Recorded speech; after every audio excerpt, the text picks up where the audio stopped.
Teotecnología.com presenta Teobytes, un podcast sobre el quehacer teológico en los tiempos de las redes informáticas. Teobytes.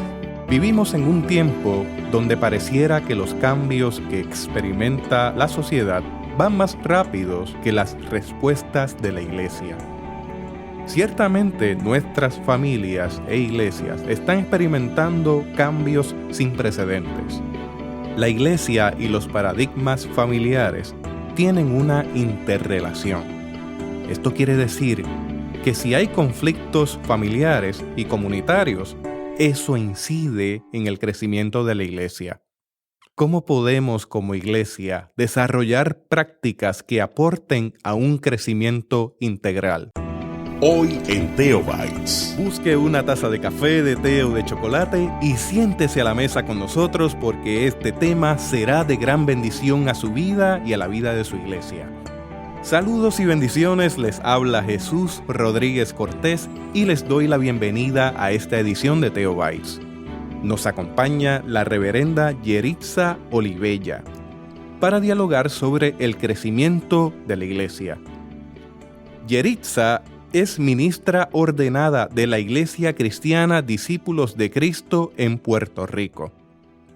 Actualmente ocupa la posición de pastora asociada en vida familiar y crecimiento de la iglesia al nivel central. Yeritza posee una maestría en divinidad del Seminario Evangélico de Puerto Rico, una maestría en trabajo social de la Universidad Interamericana de Puerto Rico, y actualmente se encuentra completando un grado de doctorado en ministerio de Drew University en New Jersey. Allí está haciendo una concentración en crecimiento de iglesia. Pero sobre todas las cosas, Yeritza ama al Señor y le sirve con amor y pasión en toda encomienda que cae en sus manos. Yeritza es una ministra efectiva, amena, sencilla, muy estudiosa, comprometida con la obra del Señor y visionaria. Así que yo te doy la bienvenida, Yeritza, a Teobytes. Muchas gracias, Chuyito. Dios les bendiga a ti, Dios les bendiga a todos aquellos que nos escuchan en esta hora. Para mí es de mucha alegría poder estar aquí compartiendo contigo y poder hablar un poco de esto que nos apasiona, ¿verdad? Y que entendemos que es de suma importancia y pertinencia para nuestras iglesias y para nuestro país. Yeritza, ¿qué metodología es constante al momento de medir el crecimiento de una comunidad de fe a nivel de membresía, económico, integral, entre otras cosas? Pues fíjate, Chuito, se da que hay muchas iglesias que acostumbran a ofrecer informes anuales sobre su situación, los proyectos que han realizado, la membresía y cómo van las finanzas de la iglesia.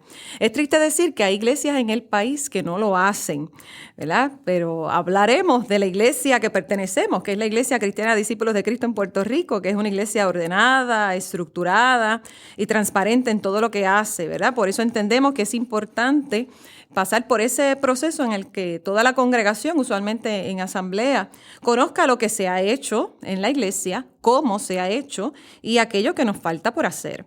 Esos informes que se publican en esas asambleas anuales desglosan la cantidad de personas que se han ido de la iglesia, ya sea por traslado, personas que se han apartado o han perdido contacto con la iglesia, o personas que han fallecido, ¿verdad? Que ya moran con el Señor. Esos informes se incluye la cantidad de personas que han llegado a la iglesia, que se han hecho miembros por bautismo, por traslado, por restauración.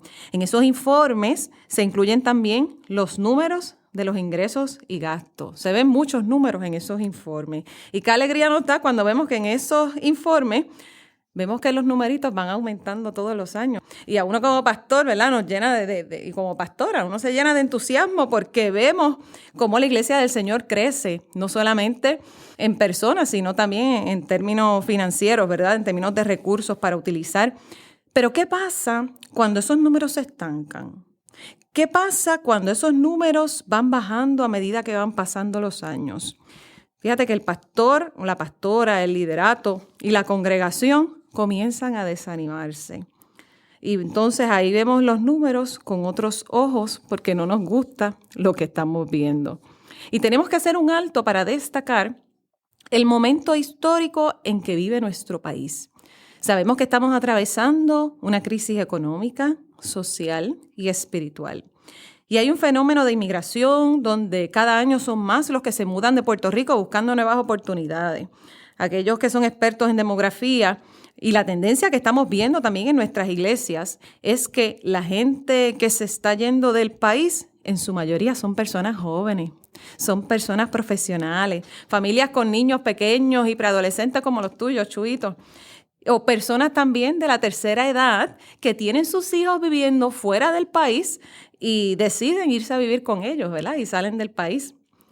Vemos a personas que se mudan a otros lugares de Puerto Rico, ya sea o porque perdieron sus casas, o porque han tenido que hacer ajustes e irse a vivir con un familiar, o por motivos de trabajo, etc. Y todos esos factores que están pasando en nuestro país afectan la iglesia y obviamente la cantidad de personas que podamos tener en nuestras congregaciones.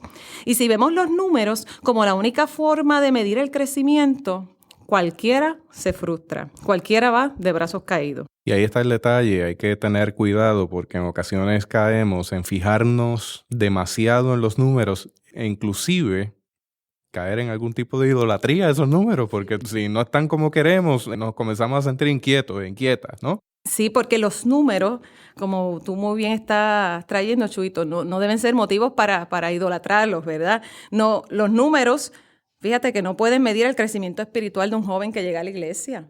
Los números no pueden medir el consuelo que recibe una viuda que en medio de su pérdida está experimentando el acompañamiento de la iglesia y la fortaleza del Señor. O sea, hay cosas que los números nunca van a poder medir. Y si nuestro enfoque va única y exclusivamente a mirar los números, podemos fácilmente desenfocarnos y descuidar lo que estamos haciendo, lo que debemos de estar haciendo como iglesia. Es decir, entonces, que los números no son lo más importante, o sea, que no deben ser la motivación. Entonces, ¿en qué deberíamos enfocarnos como iglesia cuando hablamos de crecimiento de iglesia como tal? Fíjate, debemos caminar hacia un crecimiento integral, donde la iglesia madure y sea pertinente en lo que hace, ¿verdad? Sin diluir ni cambiar el mensaje del Evangelio de Jesucristo, que es lo que somos llamados y llamadas a predicar.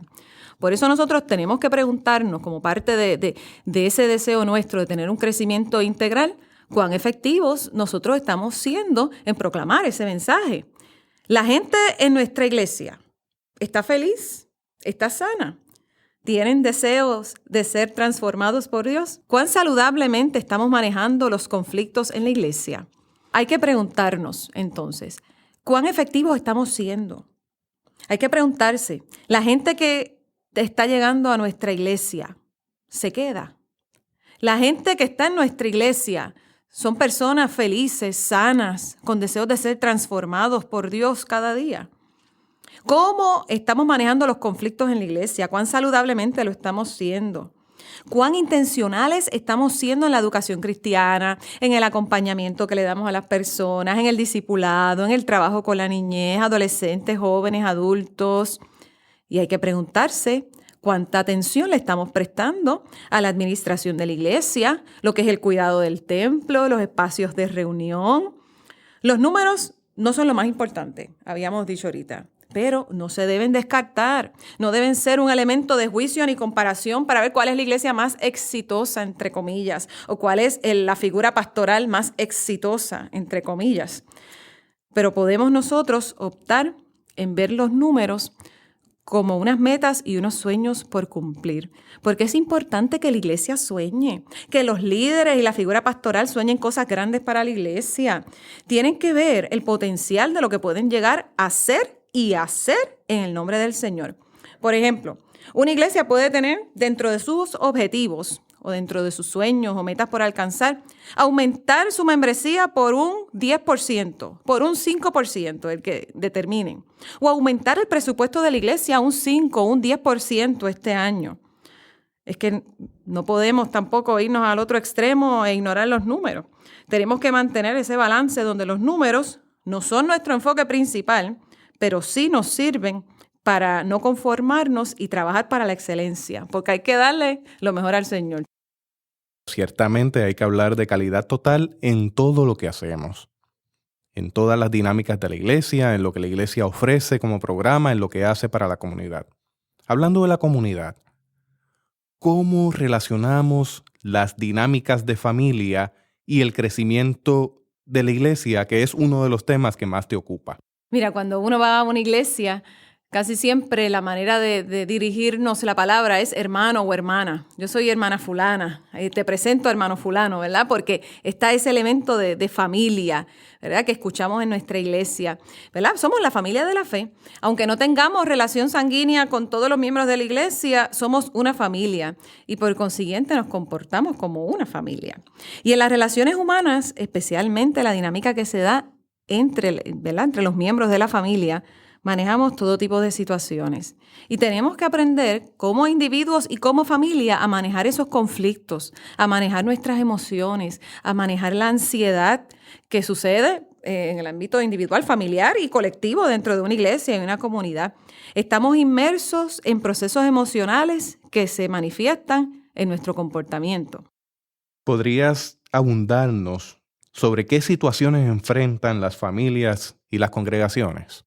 Mira, Chuito, hay dos estudiosos de la teoría de sistemas, entre ellos Murray Bowen y Friedman, quienes ellos se dedicaron a trabajar con esta teoría de sistemas y ellos decían que hay patrones que se repiten en las familias y que, ¿verdad? Y nosotros le añadimos que por consiguiente también se aplican también en la iglesia. Algunas de estas situaciones con las cuales las familias tienen que trabajar y las congregaciones también son los triángulos. Mira, algo tan sencillo como cuando en la casa un adolescente va donde su mamá a pedirle permiso para salir y su mamá le dice, pregúntale a tu papá. Y el nene va donde el papá y le dice, mami me dijo que sí, mami me dio permiso. ¿Qué está haciendo el muchacho? Creando un triángulo entre los papás, ¿verdad? ¿Qué sabe el papá si la mamá le dio permiso o no? O cuando va donde el otro para hacerle frente al tercero y se ponen de acuerdo. Exactamente, o si la mamá le dijo que no, pues va donde el papá para tratar de conseguir lo que él quiere. Pues mire, en la iglesia pasa lo mismo. Consciente o inconscientemente caemos en triángulos tóxicos todos los días. Cuando nos hacen esos acercamientos que comienzan con que aquel me dijo, o escuché que fulana dijo, o hermana fulana dijo. Cuando hay conflictos en la familia, todos quieren que el pastor les dé la razón. Todos quieren buscar al pastor para que el pastor les diga que él es el que tiene o ella es la que tiene la razón por encima del resto de la familia. Incluso cuando personas pretenden que se utilice el púlpito para que fulano y sutano aprendan y entiendan que soy yo el que tengo la razón. Que eso es algo, ¿verdad?, que es demostración de una conducta tóxica en medio de una iglesia. Tenemos esos triángulos. Tenemos también los conflictos en el matrimonio, que, ¿verdad?, en la crianza de los hijos vemos conflictos ¿verdad?, que son entre hermanos. Y cuando estos conflictos no se resuelven, el ambiente se pone denso y tenso. Y a veces se pone doloroso. Y pueden llegar a acusaciones, pueden llegarse a culpar los unos a los otros. Dos personas que estén en conflicto y que no tengan la serenidad para dialogar sus puntos de vista puede traer competencia, crítica e incluso hasta boicot. Pasa en la familia y pasa en la iglesia. Cuando tú tienes a la hermana fulana que está encargada de una actividad, y si yo no me llevo con la hermana fulana o yo tengo un problema con ella que yo no he podido resolver, yo no voy para la actividad, yo no la voy a respaldar para que su actividad quede mal. Así como lo hacemos en la familia, así se hace en la iglesia. Y son, como decíamos, patrones tóxicos que debemos de estar alerta para estar conscientes de ellos y no repetirlos, ¿verdad? Caminar hacia la sanidad que encontramos en el Señor. Es importante añadir en este punto del camino y resaltar que la iglesia somos la comunidad de gente perdonada, no somos la comunidad de gente perfecta. Todo esto ocurre, lo que ocurre en familia, intrafamiliar, ocurre dentro de la iglesia. Eso es así. Fíjate que el tercer aspecto o la tercera situación que enfrentan, ¿verdad?, las iglesias es la distancia. Hay personas que se distancian de los demás pensando que esa es la solución a su problema o su conflicto. Pero eso es un mecanismo de defensa. Hay matrimonios que cuando se pelean no se hablan. Los niños, dentro de su capacidad y desarrollo cognitivo, a veces están peleados entre ellos y uno los escucha decir, no vamos a hablarle a fulano, y le dan el trato del silencio. Pues mira, eso en la iglesia se da también. No solo el trato del silencio, sino el de la distancia. Por eso tenemos líderes que al no resolver los conflictos, de la noche a la mañana renuncian y dicen, no continúo más. Por eso hay hermanos que se enchismaron el uno con el otro o se enchismaron con alguien de la familia y que la iglesia no tiene que ver nada, optan por alejarse y por distanciarse de los demás. Eso es algo que pasa en nuestra familia y por consiguiente también dentro de las dinámicas en la iglesia, la manera en cómo nos relacionamos. Y en cuarto lugar, dentro de las muchas situaciones que se trabajan en las familias y en las iglesias, es que tenemos personas, en inglés le llaman el overfunctioning y el underfunctioning. O sea, la persona que se sobrecarga y la persona pues que vive en la dejadez. Aquellos que lo hacen todo y aquellos que no hacen nada. Tanto en las familias como en la iglesia, vemos que siempre hay personas que lo quieren hacer todo y que lo hacen todo y son los que se llevan toda esa carga. Estas son las personas que se saben todas las respuestas, que les va bien en la vida, que les dice a los demás lo que tienen que hacer, cómo pensar y cómo deben sentirse. Estas son las personas que dicen, yo soy el que llevo aquí manejando la cosa en la iglesia y el que sé cómo se bate el cobre, como decimos por ahí. Es la persona que trata de ayudar en todo, que está como el arroz blanco, decimos nosotros, que asume todas las responsabilidades no solo de sus actos, sino de los actos de los demás. Y ve a los otros como el problema, porque es el que dice que los demás no trabajan, que no hacen lo que les tocan. Obviamente no lo están haciendo porque no les dan la oportunidad. Están ocupando todo el espacio. Entonces tenemos el otro extremo, que son las personas que están en una dejadez, que quieren que los demás lo hagan todo, que se recuestan de aquellos que saben más, que se recuestan de los que ellos creen que sí saben cómo hacer las cosas. Es el que pide consejos insaciablemente, ¿verdad? Porque hay mucha inseguridad. Y ya sea que la persona necesite ayuda o no, siempre se va a sentar para que otros le ayuden y que hagan lo que le corresponde hacer a él o a ella. Se ve y se considera como que él o ella es el problema. Fíjate, Chuito, que cuando uno ve todas estas dinámicas que se dan en la familia, que se dan en la vida de la iglesia, vemos que somos seres humanos. Con nuestras arrugas y verrugas somos seres humanos. Y nuestro comportamiento en casa como familia incide en lo que vemos y en lo que hacemos en la iglesia y viceversa. Porque por eso predicamos que Cristo sana, salva y transforma. Porque se supone que como parte de esa respuesta nuestra al llamado de Dios en la experiencia cúltica, salgamos transformados por su Espíritu Santo para sanar nuestras vidas y la manera en que nos relacionamos con los demás, especialmente con la familia. Yo creo que eso es muy importante traerlo al ruedo de esta conversación, porque ciertamente la iglesia, no como estructura, es como gente que la conformamos. Está compuesta por seres humanos y cada una trae sus experiencias de vida, sus prejuicios, sus favores en ocasiones. Son tantas cosas en las que trabajamos y yo he visto, por ejemplo, en eso que hablas de dinámicas de familia, que cuando una persona llega a la iglesia y se encuentra con otra persona que le recuerda a alguien con quien tuvo un conflicto, esa persona extrapola ese conflicto. Hace una transferencia. Hace una transferencia de ese conflicto y lo paga hacia adelante o lo factura a la persona que tiene de frente sin conocerla. ¿Por qué? Porque hubo un gesto, un detalle en su físico, una postura, algo que le recordó y le activó ese prejuicio ya previo con otra situación. Y puede ser a veces algo tan sencillo como un perfume. Que esa persona usa el mismo perfume que usaba la persona con quien tú tenías, ¿verdad?, un gran conflicto. O puede ser a la inversa. O puede ser que tú puedas hacer una transferencia con alguien que tú tengas un gran afecto, que tú estimes mucho, un familiar que tú quieras y que por alguna razón no esté cerca de ti y tú encuentres en la iglesia a alguien con el cual tú puedas hacer esa transferencia y sientes ese clic, como decimos nosotros, esa cercanía. Así que no del todo es negativo, ¿verdad? Hay que verlo en esa área también porque hay que procurar que esas dinámicas tóxicas sean transformadas en bendición, sean transformadas en dinámicas saludables, sanadoras, nutridoras, no solamente para enriquecer la relación que nosotros tenemos los unos con los otros, sino para que aquellos que vienen, estos niños, estos adolescentes que están medio de un mundo de tanta violencia, que el país, lo que nosotros vemos en los periódicos, lo que vemos a nuestro alrededor, es que las cosas se resuelven a cantazo limpio o se resuelven con violencia.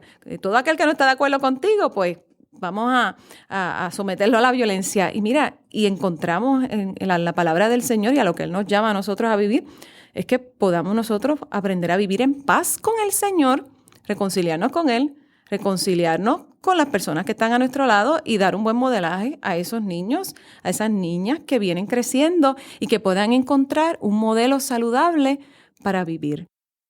Estamos hablando de la niñez, que son iglesia hoy, pero que van a seguir caminando hacia el 2020, que es una de nuestras visiones, uno de nuestros objetivos hacia donde vamos a caminar.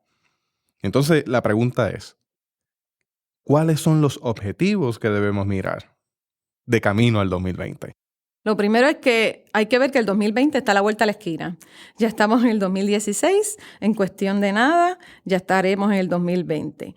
Y nosotros como denominación comenzamos el año pasado a trabajar un proyecto de Visión 2020 en el cual le brindamos herramientas prácticas a las iglesias para que puedan desarrollar su visión y un plan de trabajo para los próximos 5 años. ¿Qué es lo que nosotros debemos mirar camino a ese 2020? ¿Qué es lo que nosotros también queremos hacer con este proyecto? Ver cómo está cambiando el país. Hermano y hermana que me escucha, hay que mirar los cambios demográficos, poblacionales del país y de la comunidad donde está insertada nuestra congregación.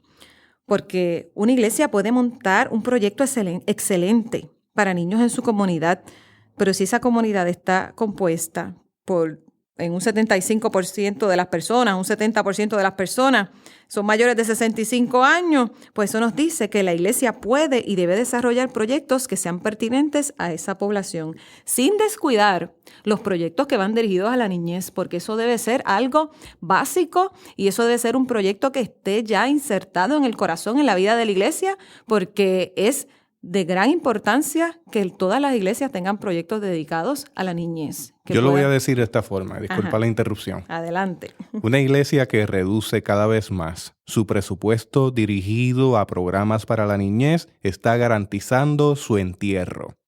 Así que hermano y hermana que me escucha, al momento de hablar de reducciones de partidas, tenemos que hablar del futuro de la iglesia y si realmente recortar, aunque sea en las meriendas.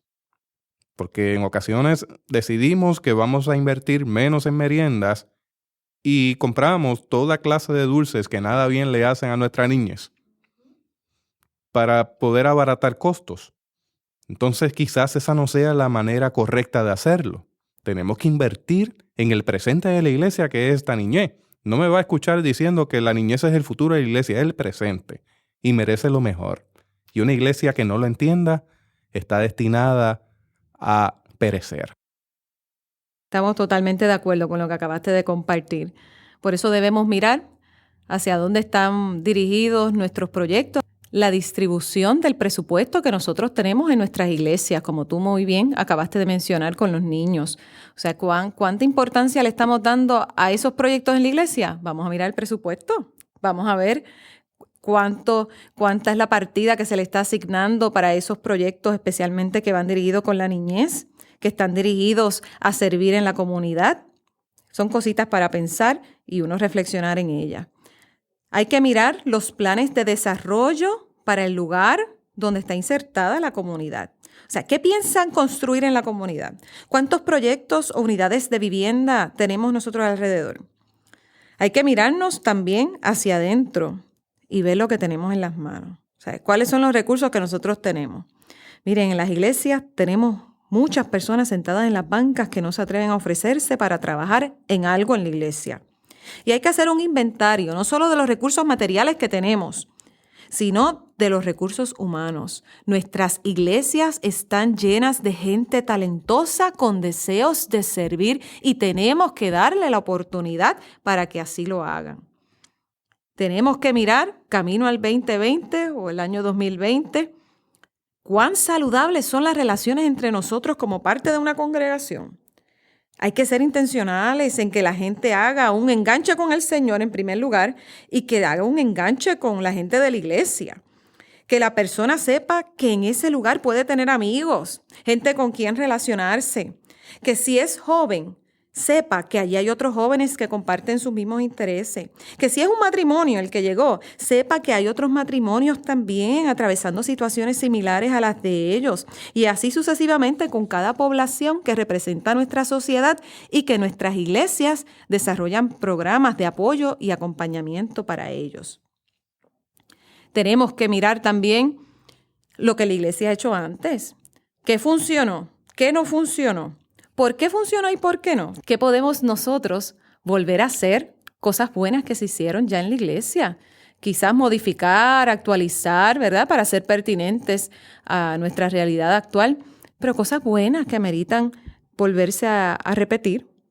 Debemos mirar lo que estamos haciendo en nuestra programación, en los proyectos sociales, en evangelismo, en la educación cristiana y volver a preguntarnos, ¿verdad?, si estamos siendo pertinentes en esto. Hay que preguntarse si la manera en que se desarrolla el culto es coherente, si hay un hilo temático en todo lo que se habla y se hace en el culto. Es importante, tenemos que procurar, mire, que todo el que llega a la iglesia tenga un encuentro con Dios y con la palabra de Dios. Tiene que encontrarse con Él a través de todo lo que se haga, desde lo que se predica, lo que se canta y, muy importante, la manera en que lo reciben. Mire, que todo el que llega a la iglesia sienta esa hospitalidad y ese amor como reflejo del gran amor del Señor para nosotros. Es importante ver la diversidad, gente que venimos de diferentes trasfondos, diferentes ideas, diferentes maneras de articular nuestra fe. Sin embargo, yo creo que son más las cosas que nos unen que las que nos separan. Y como parte de esa diversidad que tenemos en nuestro país y en las iglesias especialmente, mire, hay diversidad de dones y talentos y hay diversidad de formas de pensar.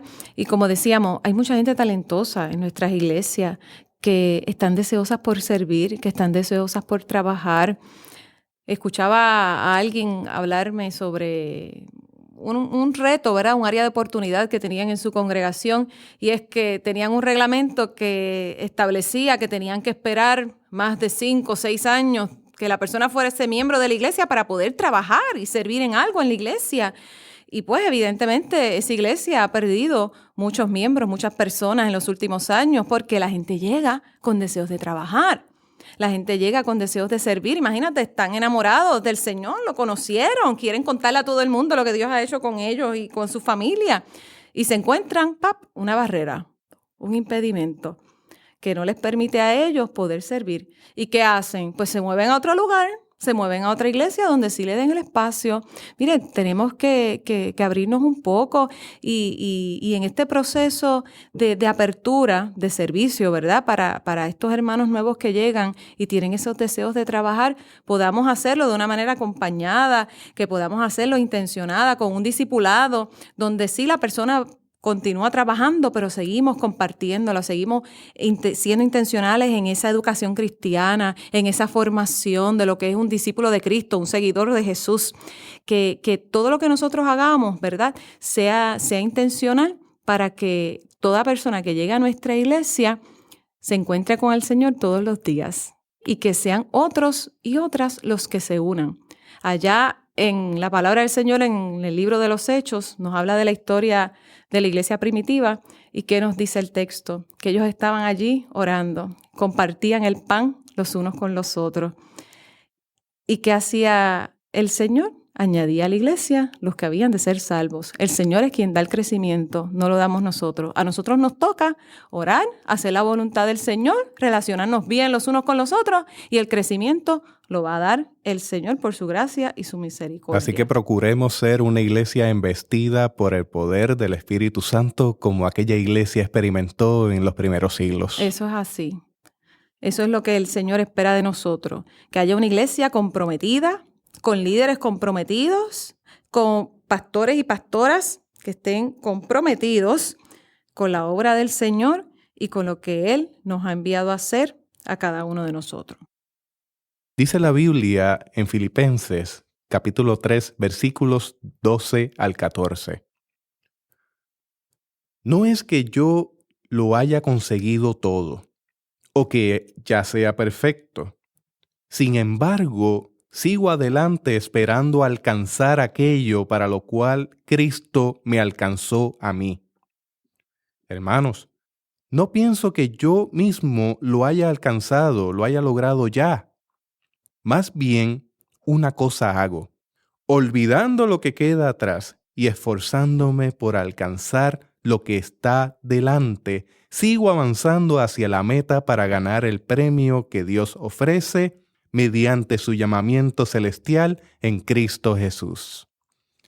Yerisa, yo quisiera que compartieras con nosotros y nosotras unas palabras finales a modo de recomendación. Pues mira, yo tengo 10 recomendaciones para compartir. Si queremos que nuestra iglesia crezca de manera integral y se fortalezca, lo primero que tenemos que hacer es ponernos a orar.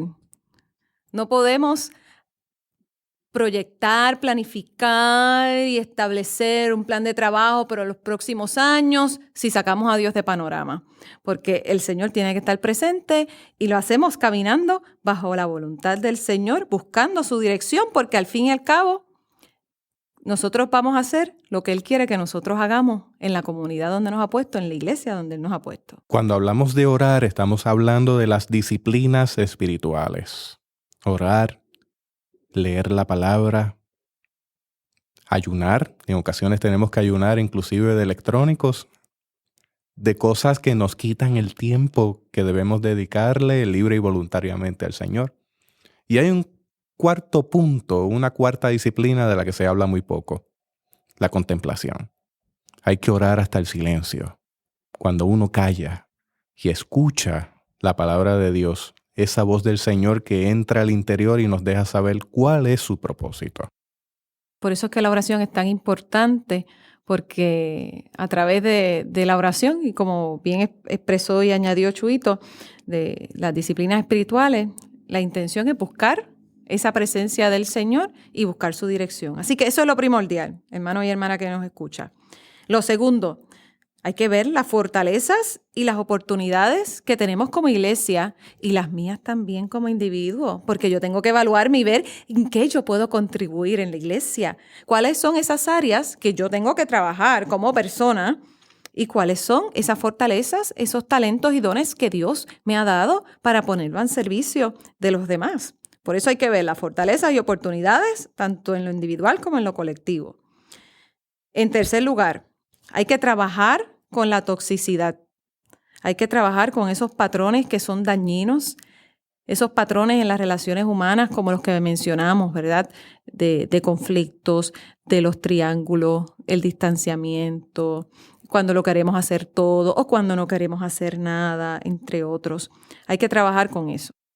Ahí en el asunto de la toxicidad, yo me he encontrado con mucha gente que está enferma y no es porque tenga un padecimiento físico, es que sencillamente los niveles de cortisol y los niveles de radicales libres son tan altos que pueden llevar a una persona a manifestar físicamente toda la sintomatología con respecto a sentirse enfermo, sentirse sin energías. Y cuando vemos la raíz de esto, es una raíz espiritual y es una raíz emocional, algo que queda sobre la mesa que resolver. Por eso es muy importante que seamos sabios, que seamos prudentes al momento de trabajar con la toxicidad que hay, empezando por la mía, para yo poder trabajar esas relaciones que tengo con mi familia, con mis compañeros de trabajo, con las personas con las cuales me relaciono y pues con los hermanos en la iglesia. Somos muy dados a señalar, pero en ocasiones nos da mucho trabajo mirar hacia adentro. Eso es así, eso es parte del proceso de crecimiento y maduración como cristianos y cristianas. En cuarto lugar, la sanidad integral en medio de una sociedad enferma, ¿verdad? Hay tantas enfermedades, los índices de condiciones de salud mental han ido en aumento en estos años y es importante que podamos caminar hacia esa salud integral. Quinta sugerencia, evaluar nuestros sistemas educativos y también los proyectos que estamos nosotros desarrollando en nuestras iglesias y también evaluar los proyectos que no estamos desarrollando y que deberíamos comenzar a hacerlo. Sexta sugerencia, hay que conectarse con la juventud, con los adolescentes, que a veces se sienten muy conectados con sus aparatos electrónicos, pero se sienten desconectados de mamá, de papá, de sus familiares. De eso Chuito nos puede abundar más y nos puede dar un taller de 2 horas hablando de cómo los jóvenes están conectados y desconectados con esto de la tecnología, ¿verdad? Y eso va junto con lo que mencionabas anteriormente sobre los sistemas educativos. Estamos trabajando en ocasiones con un dinosaurio de escuela bíblica. Tenemos que innovarla de tal manera que podamos conectar con esa juventud que está en el punto 6. Eso es así. Y al conectarse con la juventud, tendríamos también que añadir conectarnos con los niños, con las personas de la tercera edad, con los adultos, con los matrimonios reconstituidos también, que es parte de una población que tenemos en nuestras iglesias. Gente que ha decidido sencillamente vivir sola. También. La gente que vive sola en solteros, nuestra... Seguro. Claro. Tenemos que estar pendientes y dar el espacio también, no solamente a los jóvenes, sino también a los niños, adolescentes, adultos, a cada una de las poblaciones representadas en nuestra iglesia. La sugerencia número 7, mire, utilizar los medios de información con entendimiento. Todos esos recursos que nosotros tenemos en nuestra iglesia. Chuyito acaba de mencionar los dinosaurios que a veces tenemos en las iglesias, dinosaurios tecnológicos. Mira, y hay que perderle el miedo a preguntar. A veces, cuando estamos hablando de todos estos aspectos tecnológicos y todas estas herramientas, usted le da un teléfono con acceso a internet a un adolescente y esa persona, ese muchacho o esa muchacha puede hacer tantas cosas. Puede, aunque usted no sepa cómo hacerlo, un adolescente puede transmitirle un culto por internet en un 2x3 y busca, y aún empezando con la cámara del celular, ese adolescente puede hacer grandes cosas. Solo hay que preguntarle, acercarlos, incluirlos, claro. Incluirlos, vamos a sacarle provecho, vamos a que ellos también se sientan parte. Y utilizar, ¿verdad?, esos medios de información con entendimiento es incluir también a nuestros adolescentes, a nuestros jóvenes y a personas expertas en esas áreas que nos puedan ayudar y dar un buen consejo. La sugerencia número 8, pues miren, servir sin reserva. Hay que servir y fomentar el servicio y el servicio con alegría, no porque lo hago obligado, porque eso es lo que esperan de mí, sino porque como parte de esa gratitud que nosotros tenemos a Dios por todo lo que Él ha hecho por nosotros y nosotras, el servicio es algo que debe fluir, que debe darse con alegría, porque surge por la gratitud que tenemos a Dios por todo lo que Él ha hecho. A veces a mí me preocupa ver personas en nuestras congregaciones que sirven, que tienen la mejor intención del mundo, pero sienten como si fueran a un trabajo. Y tienen la carga emocional de hoy tengo que levantarme, tengo que ir a la iglesia a trabajar. Qué pesado. Entonces, en este punto del camino, si llegamos a sentir eso, debemos preguntarnos e ir en oración. Si hemos discernido el propósito de Dios, si estamos siguiendo ese propósito de Dios y si a eso es algo que el Señor nos ha llamado, entonces tenemos que hacerlo con alegría, sin reserva y procurando que en todo lo que hagamos haya excelencia y calidad total. Amén, eso es así.